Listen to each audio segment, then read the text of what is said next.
اللهم إني أسألك علما نافعا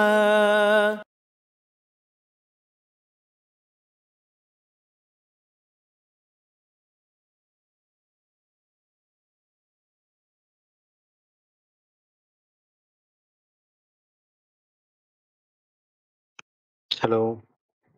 জি শেখ শুরু করতে পারেন ইনশাআল্লাহ। জি, আসসালামু আলাইকুম ওয়া রাহমাতুল্লাহি ওয়া বারাকাতুহু। আলহামদুলিল্লাহি রাব্বিল আলামিন ওয়াস-সালাতু ওয়াস-সালামু আলা রাসূলিহিল আমিন ওয়া আলা আলিহি ওয়া আসহাবিহি আজমাইন ওয়া মান তাবি'আহুম বিইহসানিন ওয়া ঈমানিন ইলা ইয়াউমিদ্দিন। আলহামদুলিল্লাহ, সবাইকে আহলান সাহলান স্বাগত জানাচ্ছি আমাদের দ্বীন শিক্ষার একটি অনন্য আয়োজন, যেখানে আজকে আমরা সকলে একত্রিত হয়েছি। Islamic studies for sisters. এটি আসলে ইসলামিক স্টাডিজ ফর অল, সকলের জন্যই। এরপরেও আমরা প্রথমেই আমাদের মায়েদের জন্য, আমাদের বোনেদের জন্য আমরা আয়োজনটি শুরু করেছি। এটার দুটো কারণ। একটি হলো, যদি ঘর ঠিক হয়ে যায় তাহলে সব ঠিক হয়ে যাবে। যদি ঘর আলোকিত হয় তাহলে জীবন আলোকিত হবে, জগৎ আলোকিত হবে। মা যদি আলোকিত হন তাহলে সন্তান আলোকিত হবে। স্ত্রী যদি আলোকিত হন, স্বামী আলোকিত হবে। স্ত্রী যদি নেককার হন, দিনদার হন, স্বামীও নেককার হবেন, দিনদার হবেন। সাহাবায়ে কেরাম রাদিয়াল্লাহু তাআলা আজমাইন, এদের জীবনে আমরা এটা দেখেছি। স্বামী সাহাবী ছিলেন। স্বামীর বদৌলতে এর সংখ্যা অনেক বেশি। আ এটা আমরা দেখি। এরপরে স্ত্রী নেককার এবং দিনদার। স্ত্রীর কারণে স্বামী জান্নাতি হয়েছেন, স্বামী সাহাবী হয়েছেন। এমন সংখ্যাও ইসলামের ইতিহাসে অনেক বেশি। এজন্য আমরা চাই যে আমাদের বোনেরা দিনদার হন। আমাদের বোনেরা নেকের তারা বার্তাবাহী হন। আমাদের মায়েরা দিনদার হন। আমরা আমাদের ব্যক্তিগত সমাজে দেখি যে পিতামাতা চান খুব করে যে সন্তান যেন দিনদার হয়। কিন্তু আমরা পিতামাতার মাঝে সন্তানের জন্য তাদের দ্বীনি যে চিন্তা, সেই আগ্রহটা তাদের ব্যাপারে দেখি না। একজন সালাফের কাছে মা-বাবা এসেছেন। সম্মানিত শেখ, আমার জন্য দোয়া করবেন, আমার ছেলের জন্য দোয়া করবেন। আমার ছেলেরা যেন হাসান হোসাইনের মতো হয়, এমন দোয়া করবেন। তো যার কাছে এসেছেন তিনি অত্যন্ত বিচক্ষণ ছিলেন। তিনিও বলেছেন যে সন্তান তখন হাসান আর হুসাইন হবে যখন মা ফাতেমা এবং বাবা আলী হবে। মা যদি ফাতেমার মতো নেককার হন, দিনদার হন, বাবা যদি আলীর মতো নেককার হন, দিনদার হন, তাহলে সন্তান হাসান আর হুসাইন হবে। এজন্য সন্তানকে দিনদার করতে হলে পিতামাতাকে দিনদার হতে হবে। এই সমস্ত বিষয়গুলি বিবেচনা করে ইলমান নাফে একাডেমি আমাদের মায়েদের জন্য, আমাদের বোনেদের জন্য, আমাদের সিস্টারদের জন্য আমাদের এই কোর্সটি তারা এনেছেন। আমরা সকলেই দিনদার, আলহামদুলিল্লাহ। দ্বীনের নেয়ামত আল্লাহ তাআলা আমাদের প্রত্যেককে দান করেছেন। এটা আল্লাহ তাআলার অফুরন্ত নেয়ামত। আল্লাহ তাআলা কোরআনে বলেছেন, ওয়া ইন তাউদ্দু নি'মাতাল্লাহি লা তুহসুহা। তোমরা যদি আমার নেয়ামতকে গণনা করতে চাও, আমার নেয়ামতকে গণনা করে তোমরা শেষ করতে পারবে না। সবচেয়ে বড় নেয়ামত কোনটা? সবচেয়ে বড় নেয়ামত হলো দ্বীন। সবচেয়ে বড় নেয়ামত। এই নেয়ামতের শুকরিয়া আদায় করে শেষ করা যাবে না। আল্লাহ রাব্বুল আলামিনের কাছে আমরা সকলেই তো বলেছিলাম, আল্লাহ তাআলা যখন সূরা তাওবার মধ্যে যেটি এসছে, রূহের জগতে তিনি জিজ্ঞেস করেছিলেন, আলাস্তু বিরাব্বিকুম? আমি কি তোমাদের রব নই? আমরা সকলেই চিৎকার করে বলেছিলাম, ক্বালু বালা শাহিদনা। অবশ্যই আপনি আমাদের রব। আমরা সাক্ষ্য দিচ্ছি আপনি আমাদের রব। কিন্তু না, সেই সাক্ষ্যের উপর আমরা থাকিনি। এজন্য পৃথিবীর ৮০০ কোটি মানুষের মধ্যে ২০০ কোটি মানুষ যারা রব্বুনাল্লাহ, আমার রব আল্লাহ বলতে পারে। আর ৬০০ কোটি মানুষ বলতে পারে না। ২০০ কোটি মানুষ যারা দীন আল ইসলাম, আমার দিন ইসলাম, এটা বলতে পারে। নবীনা রাসূলুল্লাহ সাল্লাল্লাহু আলাইহি ওয়াসাল্লাম, আমার নবী, শেষ নবী, শ্রেষ্ঠ নবী, আখির নবী, এ কথা বলতে পারেন। আর পৃথিবীর ৬০০ কোটি মানুষ পারে না। এজন্য দ্বীনের নেয়ামত পাওয়া অনেক বড় নেয়ামত। আল্লাহ তাআলার কাছ থেকে দিনের নেয়ামত পাওয়া এটা অনেক বড় আমাদের প্রতি রহমত আল্লাহর, করুণা আল্লাহর। এজন্য এই নেয়ামতকে অত্যন্ত অনুভূতির সঙ্গে কৃতজ্ঞতা আদায় করা। দিনের নেয়ামত পাওয়ার পরে কিছু দায়িত্ব রয়েছে। আমরা আলহামদুলিল্লাহ জন্মসূত্রে মুসলিম অধিকাংশই। এজন্য আমাদের কাছে দ্বীনের কদর নাই। আমাদের কাছে মুসলিম এই শব্দটার কদর নেই। যে পরিমাণ কদর থাকার কথা সেটা আমাদের কাছে নাই। বাবা নূর ইসলাম, ছেলে দ্বীন ইসলাম, জন্মগত সূত্রে মুসলমান, কদর হয় না। আপনারা আমার চেয়ে ভালো জানেন, যারা অন্য পথ থেকে দ্বীনের পথে আসেন তাদের মধ্যে দ্বীনের তলব, দ্বীনের মর্যাদা অনেক বেশি, অনেক বেশি। কেন এটা? কারণ তিনি এই দ্বীনের জন্য তার আত্মীয়দেরকে ত্যাগ করেছেন, কুরবানি করেছেন। আমরা তো ভোরের ঘুমটাকে কোরবানি করতে চাই না। ফজরের জামাতেই শামিল হতে চাই না। আমি তো আমার যাকাতের টাকাটাই কোরবানি করতে চাই না। আমি জীবন কোরবান করব কি করে আল্লাহর নামে? এজন্য দ্বীনকে নেয়ামত মনে করা, দ্বীনকে অনুভব করা, দ্বীনকে হৃদয় দিয়ে অনুভব করা। যারা দ্বীনদার তাদের প্রত্যেকের কবরের মধ্যে প্রশ্ন হবে। কয়টি প্রশ্ন? হাদিসের মধ্যে দুটো বিষয় এসছে। ৩ টি প্রশ্ন অথবা ৪ টি প্রশ্ন।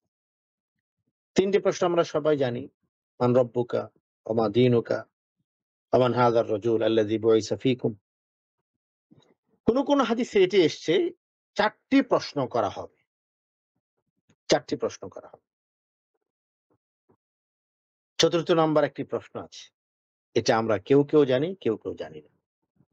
একজন মানুষ যখন ৩ টি প্রশ্ন পারবে, উত্তর দিবে, তখন তাকে ৪ নাম্বার প্রশ্ন করা হবে। একজন মানুষ যখন উত্তর দিবে রব্বি আল্লাহ, আমার রব আল্লাহ। একজন যখন মানুষ উত্তর দিবে দ্বীন আল ইসলাম, আমার ধর্ম ইসলাম। একজন মানুষ যখন উত্তর দিবে মুহাম্মদ রাসূলুল্লাহ সাল্লাল্লাহু আলাইহি ওয়াসাল্লাম, আমার নবী, আমার রাসূল, তখন তাকে ৪র্থ নাম্বার প্রশ্ন করা হবে ওয়া মা ইউদরিকা, ওয়া মা ইউদরিকা। তুমি এই যে ৩ টি প্রশ্নের উত্তর দিয়েছো, তুমি এই প্রশ্নের উত্তরটা কোথায় পেয়েছো? তুমি যে বললে রব্বি আল্লাহ, তুমি যে বললে রব্বি আল্লাহ, আমার রব আল্লাহ, এই প্রশ্নের উত্তর তুমি কোথায় শিখেছো? ওয়া মা ইউদরিকা, কোথায় পেয়েছো?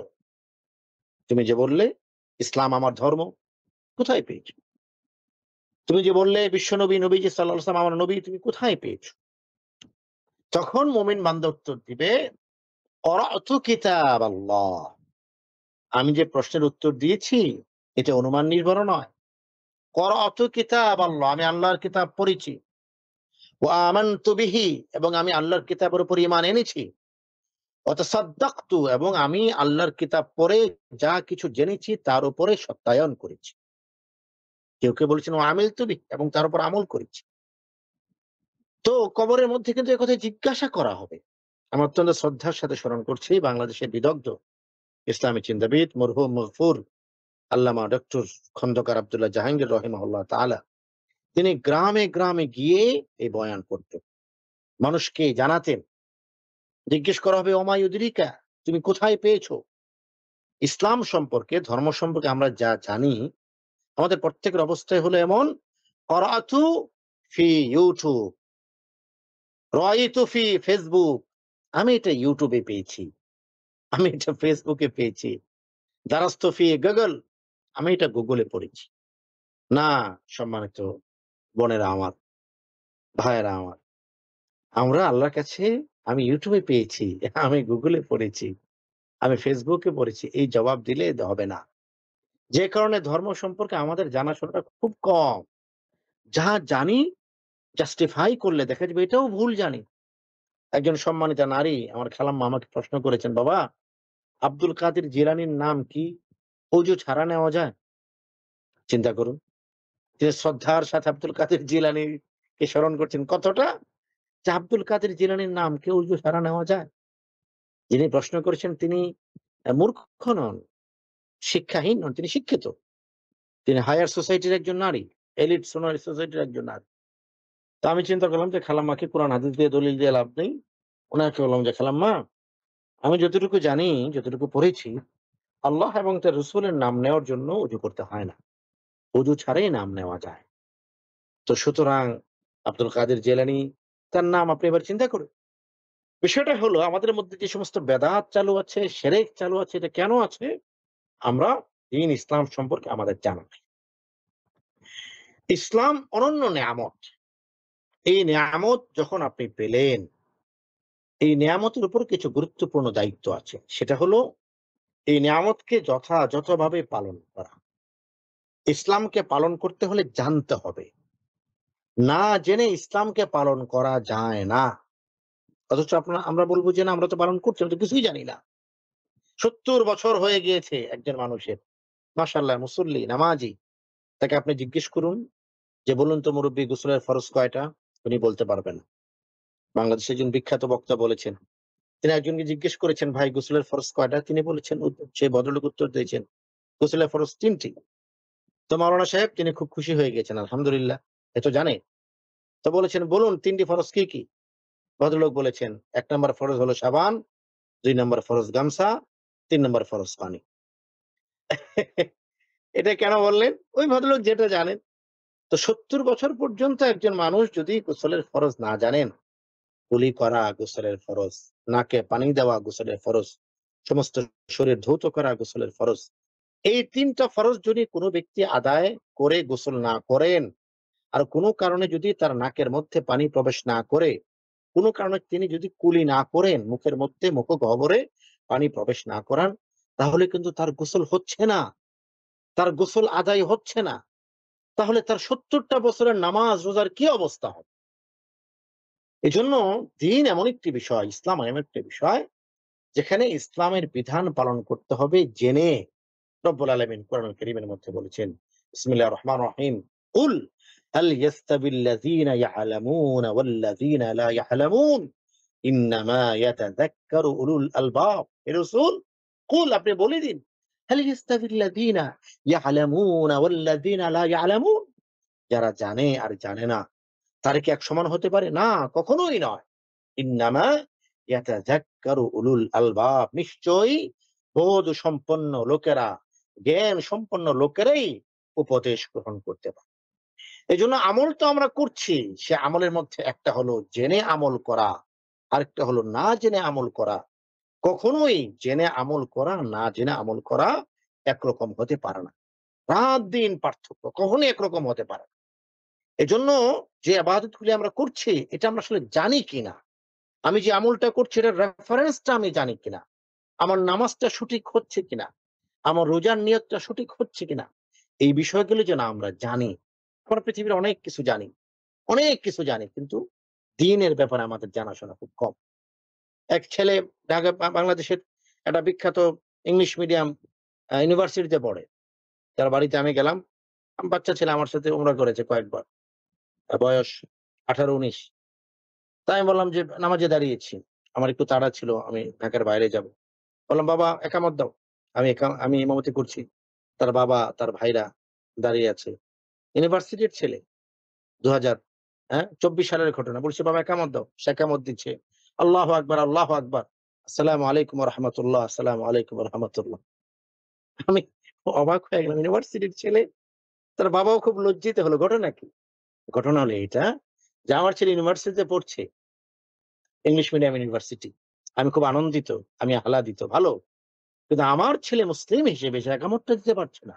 এটা আমার জন্য অত্যন্ত পরিতাপের বিষয়। কিন্তু আবার আমরা চাই আমার ছেলের যেন নেককার হয়, দিনদার হয়। ছেলেদের চোখের পানিতে যেন আমি জান্নাতে চলে যেতে পারি। আমার তো চাওয়ার সাথে, আমার পাওয়ার সাথে চাওয়ার তো মিল থাকতে হবে। প্রস্তুতির তো মিল থাকতে হবে। এজন্য কুল হাল ইয়াস্তাবিল্লাযীনা ইয়া'লামুনা ওয়াল্লাযীনা লা ইয়া'লামুন, যারা জানে আর যারা জানে না তারা কখনো এক হতে পারে না।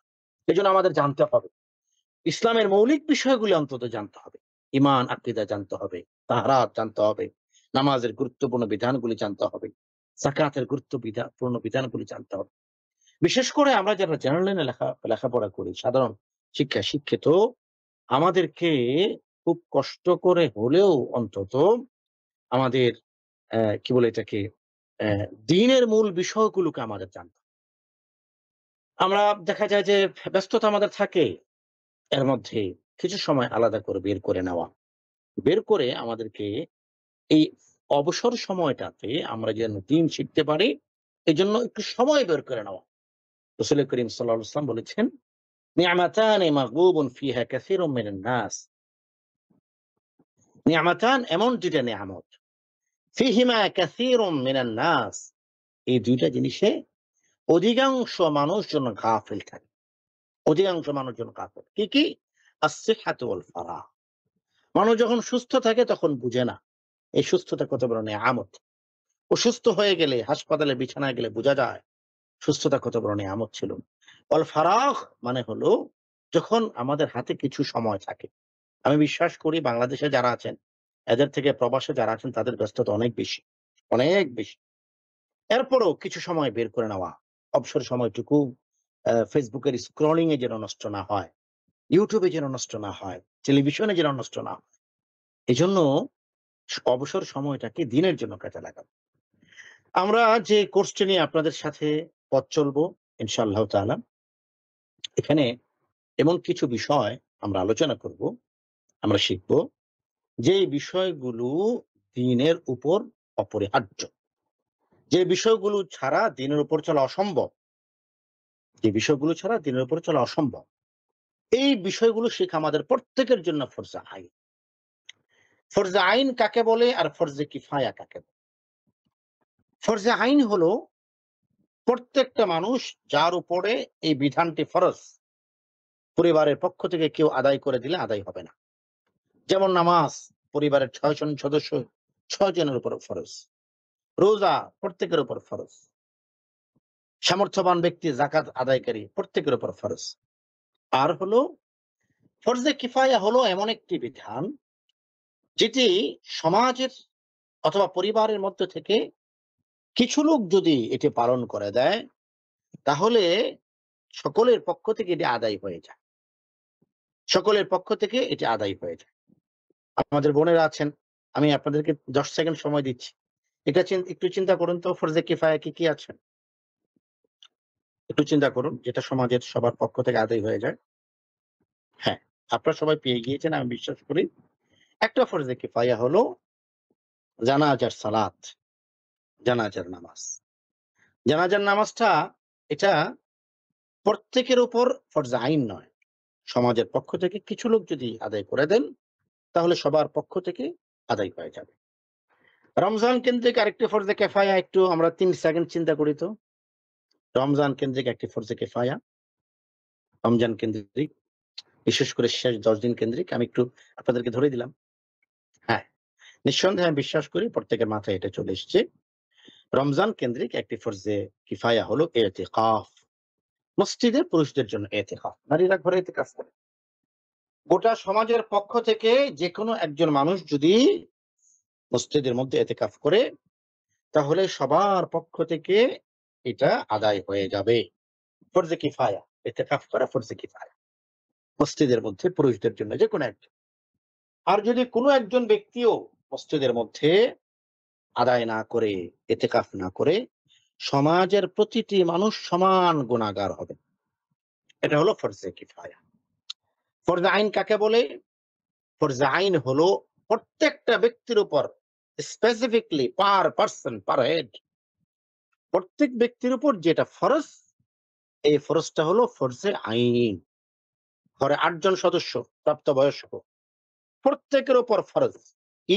নামাজ পড়া ফরজ, পর্দা করা ফরজ, রোজা রাখা ফরজ, বেগানা পুরুষ থেকে বেঁচে থাকা ফরজ। বেগানা পুরুষ নিয়ে আমাদের মধ্যে আমাদের মা দিনদার আমাদের মা বোনদের মধ্যেও একটা সমস্যা আছে।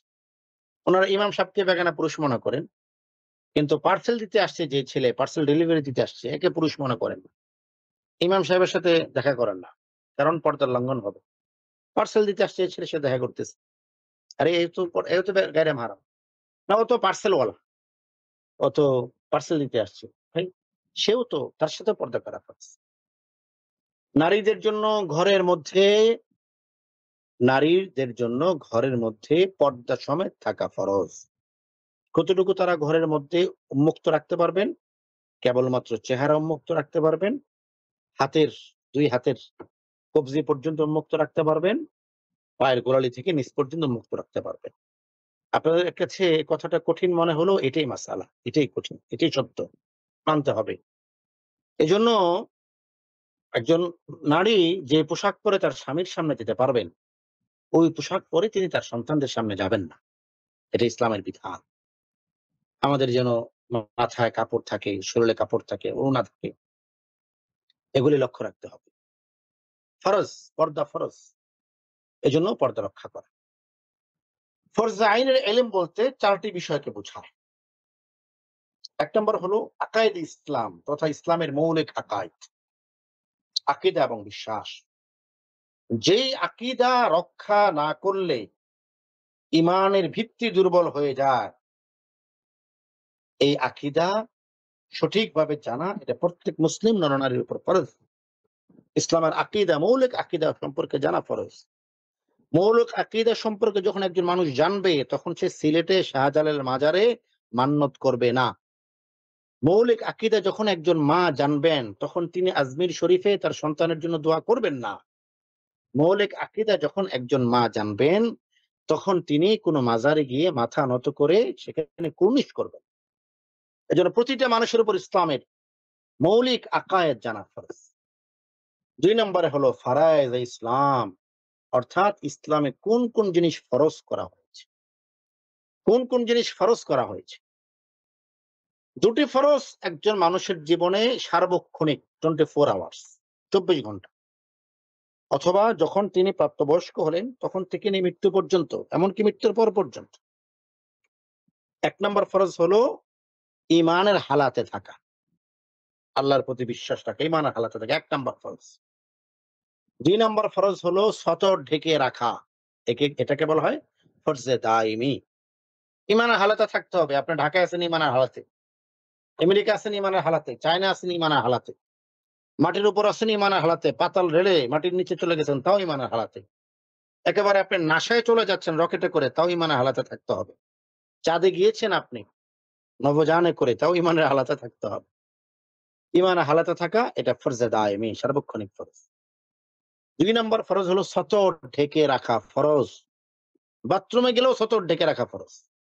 যতটুকু প্রয়োজন অতটুকু কাপড় উন্মুক্ত করা, খালি আব্দুল্লাহ হয়ে না ঘোরা। এটা ইসলামের বিধান, ইসলামের সৌন্দর্যতা। রাতে ঘুমানোর সময় আল্লাহ ক্ষমা করুক, আমাদের অনেক ছেলেরা, আমাদের পুরুষ ভাইরা শর্ট প্যান্ট পরে ঘুমায়, হাফ প্যান্ট পরে ঘুমায়, এটা গুনাহ। পুরুষের জন্য নাভির উপর থেকে হাঁটুর নিচ পর্যন্ত সব সময় ঢেকে রাখা ফরজ। আমাদের যে সকল মায়েরা, যে সকল বোনেরা আমাদের সাথে যুক্ত হয়েছেন, সন্তানদেরকে শিখাবেন। 18 বছরের ছেলে হাফ প্যান্ট পরে ঘুরতেছে, হাফ প্যান্ট নাভির 5 আঙ্গুল নিচে আর হাঁটুর 5 আঙ্গুল উপরে, কবিরা গুনাহ হচ্ছে। লনে হাঁটতেছে, কবিরা গুনাহ হচ্ছে। ব্রাশ করতেছে, কবিরা গুনাহ হচ্ছে। কেন? ফরজ তরক করেছে, ফরজ তরক করার গুনাহ। পুরুষের জন্য নাভির উপর থেকে হাঁটুর নিচ পর্যন্ত ঢেকে রাখা ফরজ সার্বক্ষণিক, ঘুমানোর সময়। নারীদের জন্য ঘরের মধ্যে যে পোশাক তারা পরবেন, চেহারা এবং কবজি এবং টাকনুর নিচে থেকে এই 3 অংশ ছাড়া সমস্ত অঙ্গ ঢেকে রাখা ফরজ নারীদের জন্য। এটা নারীদের পোশাক। আমরা 3 নাম্বার বিষয় যেটা ফরজে আইনের, সেটা হলো মাহারিমে ইসলাম, অর্থাৎ ইসলামে কোন কোন জিনিসকে হারাম করা হয়েছে। মাহারিমে ইসলাম, ইসলামে কোন কোন জিনিসকে হারাম করা হয়েছে।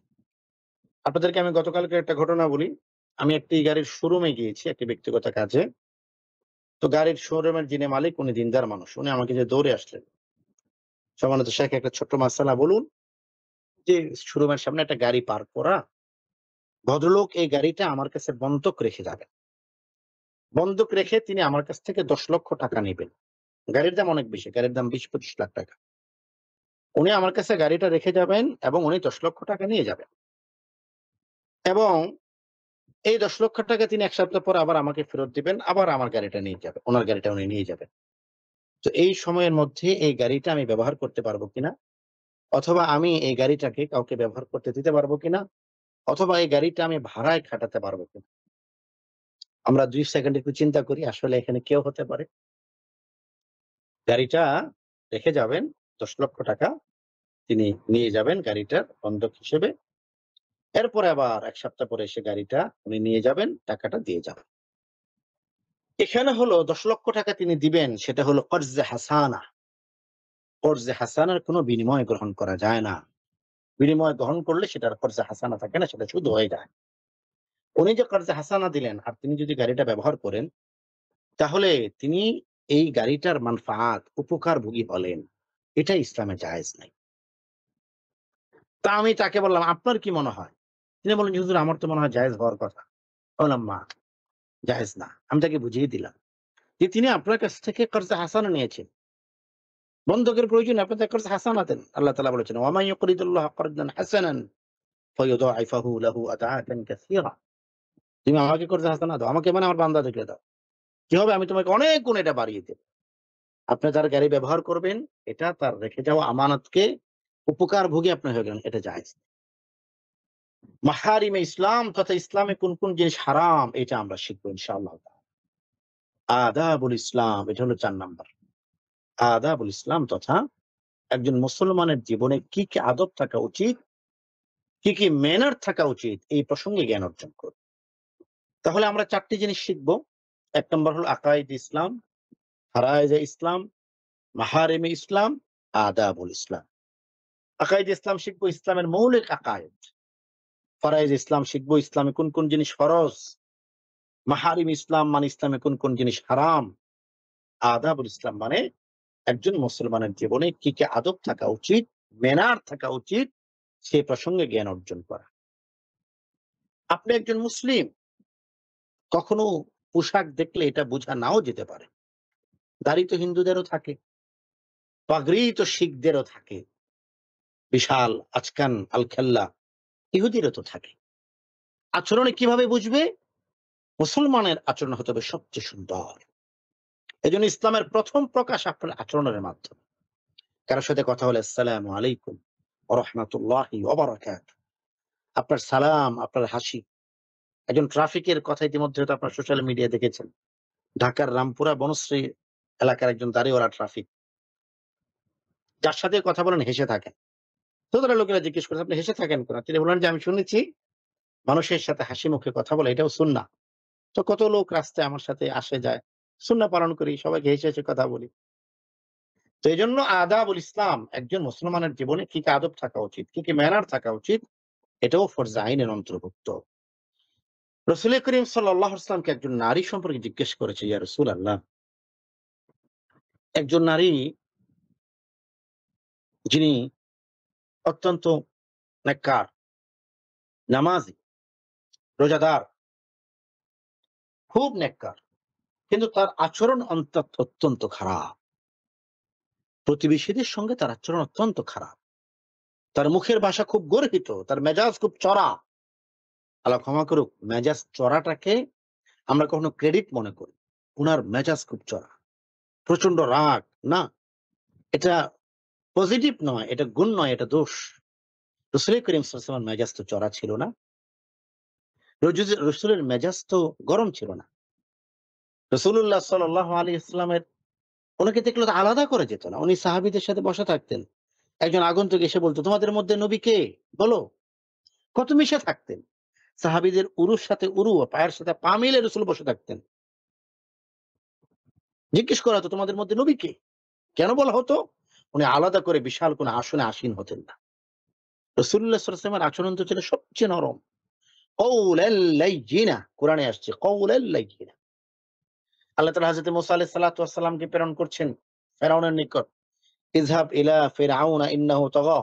ফেরাউনের কাছে যাও, সে বাড়াবাড়ি শুরু করেছে। এরপর আল্লাহ তাআলা মুসা আলাইহিস সালামকে নসিহা করছেন, পথ বাতলে দিচ্ছেন, রাহনুমা করছেন। কওলাল লাইয়িনা, তার সাথে নম্র ভাষায় কথা বলো। আমরা তো পরিবারের সাথেই নম্র ভাষায় কথা বলি না। সবচেয়ে ভালো সবচেয়ে ভালো ব্যবহারের কথা বলা হয়েছে আমাদের স্ত্রীদের সাথে, ঘরের মধ্যে ফ্যামিলির সাথে। আল্লাহ ক্ষমা করুক, আমাদের সবচেয়ে বাজে ব্যবহারটা দেখে আমাদের ফ্যামিলি। বাহিরে আমরা অত্যন্ত স্মাইল, বাহিরে আমরা খুব জেন্টলম্যান। কিন্তু ফ্যামিলিতে আসলে আমাদের আচরণ নষ্ট হয়ে যায় অনেক সময়। এজন্য ম্যানার অফ ইসলাম এটা গুরুত্বপূর্ণ বিধান। এজন্য আমরা এটা শিখব ইনশাআল্লাহ তাআলা। এতক্ষণ পর্যন্ত যে ৪ টি বিষয় নিয়ে আমরা কথা বললাম, একটু মিলিয়ে নেই। একটা হলো আকায়েদ ইসলাম, ইসলামের মৌলিক আকীদা সমূহ। ২ নাম্বার ফারায়েজ ইসলাম, ইসলামের কোন, কোন জিনিস ফরজ এটা। 3 নম্বর মাহারিমে ইসলাম, ইসলামে কোন কোন জিনিস হারাম করা হয়েছে, এবং 4 নম্বর আদাবুল ইসলাম, একজন মুসলমানের জীবনে কি কি আদব থাকা উচিত, এই প্রসঙ্গে জ্ঞান অর্জন করে। এই 4টা হলো আমাদের ফরজাইন, সবচেয়ে গুরুত্বপূর্ণ বিধান। এই বিষয়টিকে আমরা অন্যভাবে ব্যাখ্যা করতে পারি। এটা হচ্ছে, আচ্ছা, আমাদের সবচেয়ে বড় পরিচয় হলো আমরা মানুষ। মানুষের অঙ্গ প্রত্যঙ্গ নিয়ে যদি আমরা আলোচনা করি, মানুষের দেহ বিন্যাস নিয়ে যদি আলোচনা করি, তাহলে আমরা দেখতে পাবো যে মানুষের অঙ্গ প্রত্যঙ্গের মধ্যে কিছু ভাগ আছে। 1 নম্বর ভাগ হলো মেধা, মস্তিষ্ক। এটা টু মাচ ইম্পর্টেন্ট। মস্তিষ্ক সুস্থ নয় এমন মানুষের উপর ইসলামের বিধান কার্যকর নয়। মেধা, মেধা থাকতে হবে, মস্তিষ্ক থাকতে হবে। এরপর হলো হার্ট, এরপর অন্যান্য কথা, হাত, পা, চোখ, কান, নাক, আরো যা যা আছে। তাহলে মানুষের সমস্ত অঙ্গ প্রত্যঙ্গকে 3 ভাগ করা যায়। 1 নম্বর হলো মস্তিষ্ক, মেধা। 2 নম্বর তার হার্ট। হার্ট ভালো তো সব ভালো। তার হার্ট ভালো নয়, সে সবচেয়ে সুস্থ। ব্যায়াম করে এরপর হার্ট অ্যাটাক করে। কেন? তার মাসল ফুলে আছে, হার্ট ফুলে নেই। মাসল মজবুত, শক্ত, হার্ট শক্ত নয়। একটা লোকের হার্ট দুর্বল, এ লোক দৌড়াতে পারবে না, এ লোক যত দামে কেটস করুক না কেন। তো সবার দামি হলো মেধা, মস্তিষ্ক সবচেয়ে গুরুত্বপূর্ণ, তারপর হলো হার্ট, তারপর হলো অন্য অন্য অঙ্গ প্রত্যঙ্গ।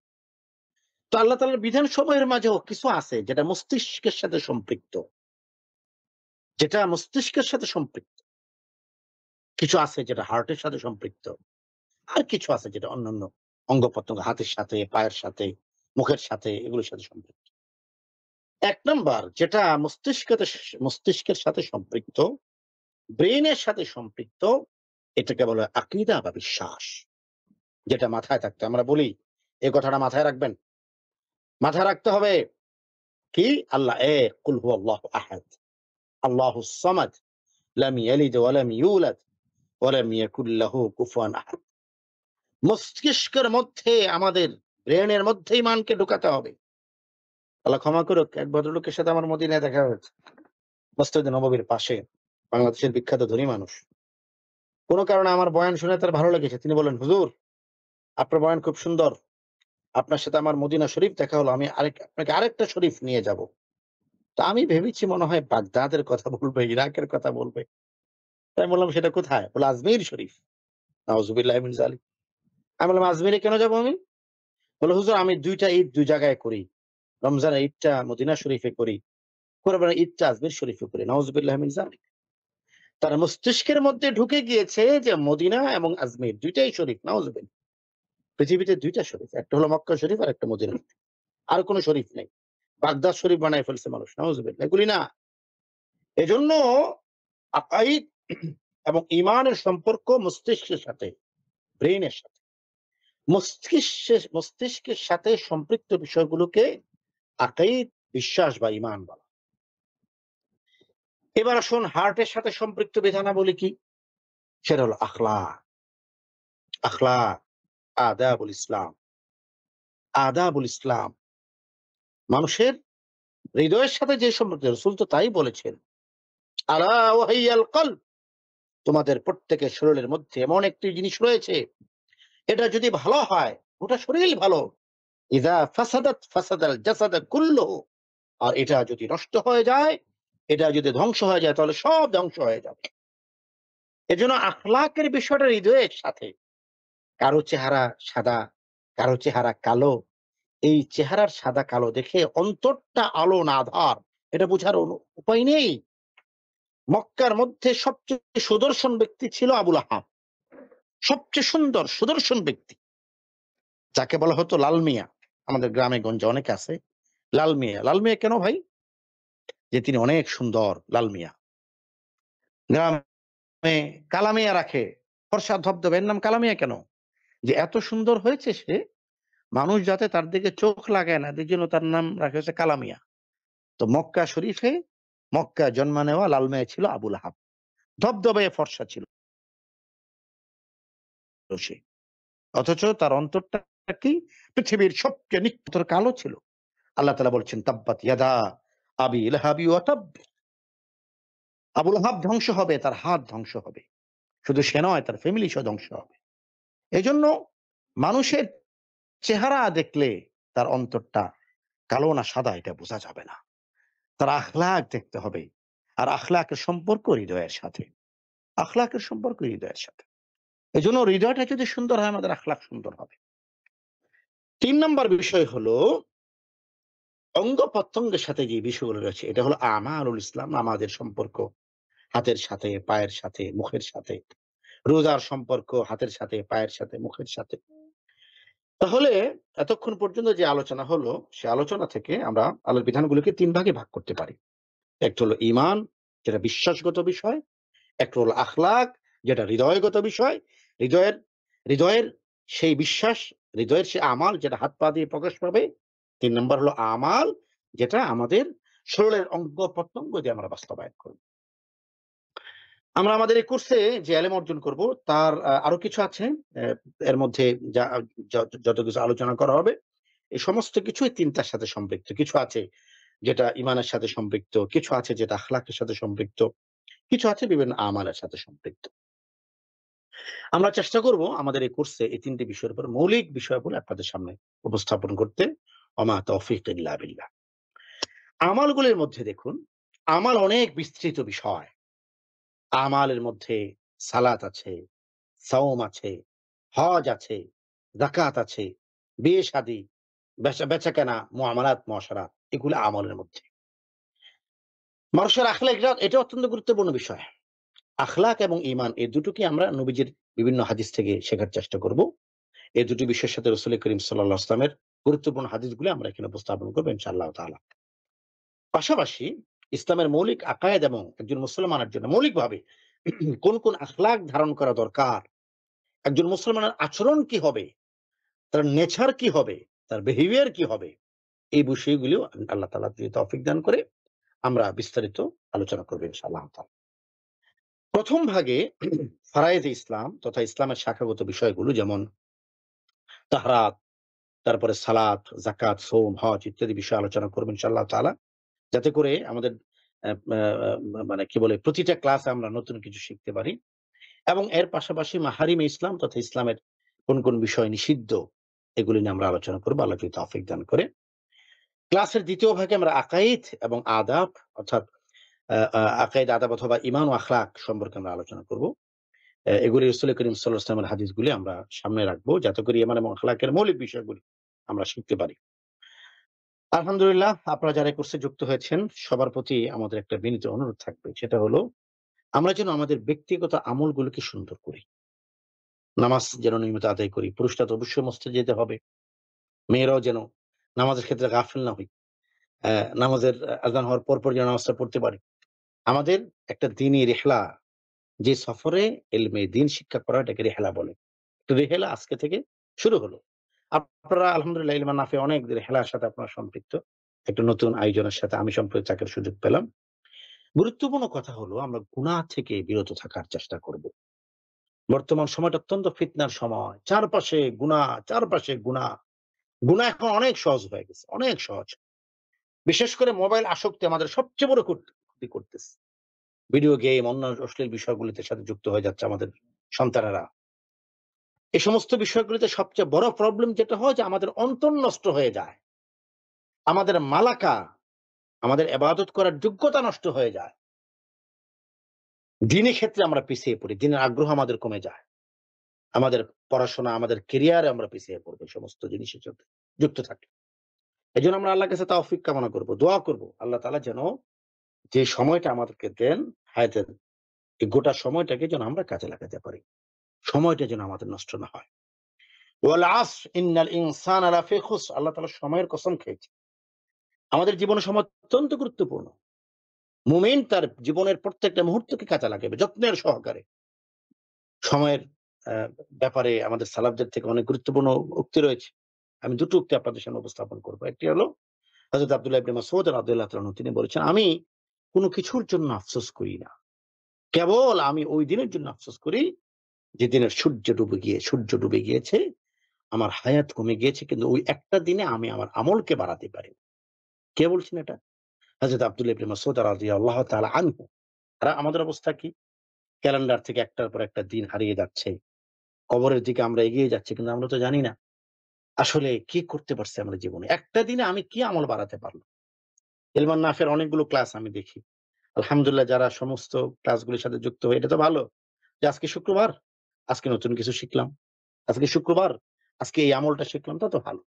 একটা দিন হারিয়ে গেল আর কিছু শিখতে পারলাম না। এটা তো আমার জন্য আফসোসের বিষয়।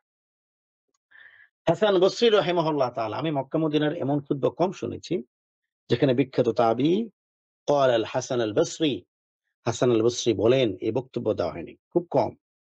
হাসান আল বসরি রাহিমাহুল্লাহ তাআলা কথাটা কত সুন্দর। ইয়া ইবনে আদম তিনি বনি আদমকে মানে সম্বোধন করে বলেছেন, হে ইবনে আদম, ইয়া ইবনে আদম তুমি মানে কতগুলো দিন ইযা যাহাবা ইয়াউমুন যখন তোমার জীবন থেকে একটা দিন হারিয়ে গেল তার মানে হলো তোমার জীবনের একটা উজব একটা অংশ চলে গেল। একটা অংশ হারিয়ে গেল। আমরা যদি ৫০ বছর বাঁচি তাহলে ১ বছর ৩৬৫ দিন। একটা দিন তো আমার জীবনের একটা অংশ। মানুষের হাত একটা অংশ, কিডনি একটা অংশ, মানুষের চোখ একটা অংশ, মানুষের পা একটা অংশ। আমাদের অঙ্গ যখন বিকলাঙ্গ হয়ে যায় আমরা আফসোস করি। আমার দিনও তো একটা অংশ। আমার রাত একটা অংশ। এজন্য আমার জীবনের প্রতিটা দিন যেন কাজে লাগে এই ব্যাপারে আমাদের দায়িত্বশীল হওয়া উচিত। এজন্য সবচেয়ে গুরুত্বপূর্ণ বিষয় হলো আমাদের জন্য নিজামুল আওকাত থাকে। একটা রুটিন থাকে। আমি আপনাদের প্রত্যেককে অনুরোধ করব যে আমরা আমাদের জন্য একটা রুটিন করব। প্রতিদিনের। আজকে শুক্রবার আমার একটা রুটিন ছিল আপনাদের সাথে আমার কথা বলা। জুমার দিন, জুমার নামাজের পরে বেশ কিছু ব্যক্তিগত কাজ করে আমি অপেক্ষা করেছি। আজকে অন্য কোথাও যাইনি। কেন? আপনাদের সাথে ৭টা থেকে ৮টা পর্যন্ত আমাকে দিনে আয়োজন নিয়ে থাকতে হবে। এজন্য এটা আমার রুটিনের আজকের একটা অংশ। যতদিন পর্যন্ত আল্লাহ তাআলা সুযোগ দান করেন, এতদিন শুক্রবার আমার রুটিনের একটা অংশ আপনাদের সাথে দিনে আলোচনা নিয়ে থাকা। রুটিন থাকতে হবে আমাদের জীবনে, রুটিন। কখন খাবো, কখন ঘুমাবো, কখন ঘুম থেকে উঠবো, কখন নামাজে দাঁড়াবো, কখন জিকির করব, কখন দুনিয়াবি কাজ করব, রুটিন থাকতে হবে। আমরা এই কথা বলছি না যে সারাদিন আপনি শুধু আল্লাহ বিল্লাহ করবেন, না। আপনি দুনিয়াও করবেন যতটুকু প্রয়োজন। আপনি ক্যারিয়ার থেকে একেবারে গাফিল হয়ে যাবেন এটা বলছি না। সাহাবায়ে কেরামদেরকে দেখুন, সালাফদেরকে দেখুন। হযরত আব্দুল্লাহ ইবনে আমর ইবনে আস রাদিয়াল্লাহু তাআলা আনহু থেকে একটা সুন্দর উক্তি আছে। তিনি বলেছেন, "তুমি তোমার দুনিয়ার জন্য এমনভাবে কাজ করো যেন তুমি এখানে চিরকাল থাকবে। আবার তুমি তোমার পরকালের জন্য এমনভাবে কাজ করো যেন তুমি আগামীকালই মারা যাবে।" অর্থাৎ দুনিয়ার ব্যাপারেও তুমি গাফিল হয়ো না। আখিরাতের ব্যাপারেও তুমি গাফিল হয়ো না। যে ব্যক্তি মুমিন সে দুনিয়ার কাজটাকেও সুন্দর করে আখিরাতের কাজও সুন্দর করে। হযরত ওমরের উক্তিটি আপনাদের মনে থাকার কথা। তিনি বলেছেন, "মুমিন যে সে ধোঁকা খাবেও না, ধোঁকা দিবেও না। সে কারো কাছ থেকে ধোঁকা খাবে না। এতটা বিচক্ষণ সে হবে। সে কাউকে ধোঁকা দিবেও না।" এজন্য লেখাপড়া, ব্যবসা, বাণিজ্য সবকিছু সুন্দর করে করা। এটা মুমিনের সিফাত। এর পাশাপাশি নামাজ, রোজা, হজ, যাকাত সকল কিছু করা। এটা মুমিনের সিফাত। এজন্য দুনিয়া এবং আখিরাতের মধ্যে একটা ব্যালেন্স রাখা চাই। একটা ব্যালেন্স রাখা চাই। তাহলে আমাদের জীবন সুন্দর হবে ইনশাআল্লাহ। সালাফদের মধ্যে আপনারা এই ব্যালেন্স দেখতে পাবেন। তারা দুনিয়া এবং আখিরাতের মধ্যে একটা চমৎকার সামঞ্জস্য করতেন। যখন দিনের কাজ করতেন চমৎকার করে করতেন। হ্যাঁ, দুনিয়াটাকেও তারা সুন্দর করে করতেন। এজন্য আমরা দুনিয়ার কাজের পাশাপাশি এমনভাবে আমরা দুনিয়ার কাজ করব এবং দিনের কাজ করব। আমার থেকে যেন দুনিয়াও ফায়দা পায়, আখিরাতেও ফায়দা পায়। সবশেষ কথা হলো একজন সালাফ বলেছেন, রুটিনবিহীন জীবন শুকনো পাতার মতো। আমাদের জীবনের যদি কোন মাকসাদ না থাকে, কোন রুটিন না থাকে, তাহলে আমাদের জীবনটা কোন কাজে আসবে না। রুটিন থাকতে হবে। আর আমাদের লক্ষ্য রাখতে হবে প্রতিদিন আমরা যেন একটু করে এগিয়ে যেতে পারি ইনশাআল্লাহ তাআলা। আলহামদুলিল্লাহ আজকে এই ছিল আমাদের প্রাথমিক আলোচনা। আমরা কোর্সে কি শিখবো এটি নিয়ে আপনাদেরকে একটু প্রাথমিক ভাবে ধারণা দেওয়ার চেষ্টা করেছি ইনশাআল্লাহ তাআলা। আল্লাহ যদি তৌফিক দান করে আমরা সামনেও আ আ প্রতি শুক্রবারে ঠিক এই সময়টাতে আমি আপনাদের সাথে একত্রিত হব। আল্লাহ যদি তৌফিক দান করেন। আপনাদের জন্য আমার আ একটি প্রশ্ন রেখে যাই। প্রশ্নের উত্তরটা দিতে হবে। আপনারা প্রত্যেকেই একটু লিখিত আকারে দিলে ভালো হয়। একটা হলো যে আমরা ফরজে আইন এলিম বলতে ৪ টি বিষয়কে বোঝায়। এটা বলেছি। ফরজে আইনের এলেম বলতে ৪ টি বিষয়কে বোঝায়। এই ৪ টি বিষয়ের ১ম টা হলো আকায়েদে ইসলাম অর্থাৎ ইসলামের মৌলিক আকীদা। আর বাকি ৩ টি বিষয় কি? আপনারা প্রত্যেকে আপনাদের কমেন্ট বক্সে মেসেজ বক্সে এটি লিখে দিবেন। আবারও বলছি ১ম প্রশ্ন হলো ফরজে আইনের এলেম বলতে ৪ টি বিষয়কে বোঝায়। ১ম টি হলো আকায়েদে ইসলাম আর বাকি ৩ টি কি? এটি লিখে দিবেন। ওমা তৌফিক ইল্লা বিল্লাহ। আজকের আয়োজনে যারা শরীক হয়েছেন তাদের সবাইকে অনেক শুকরিয়া জানাচ্ছি। জাযাকুমুল্লাহ খাইর। আসসালামু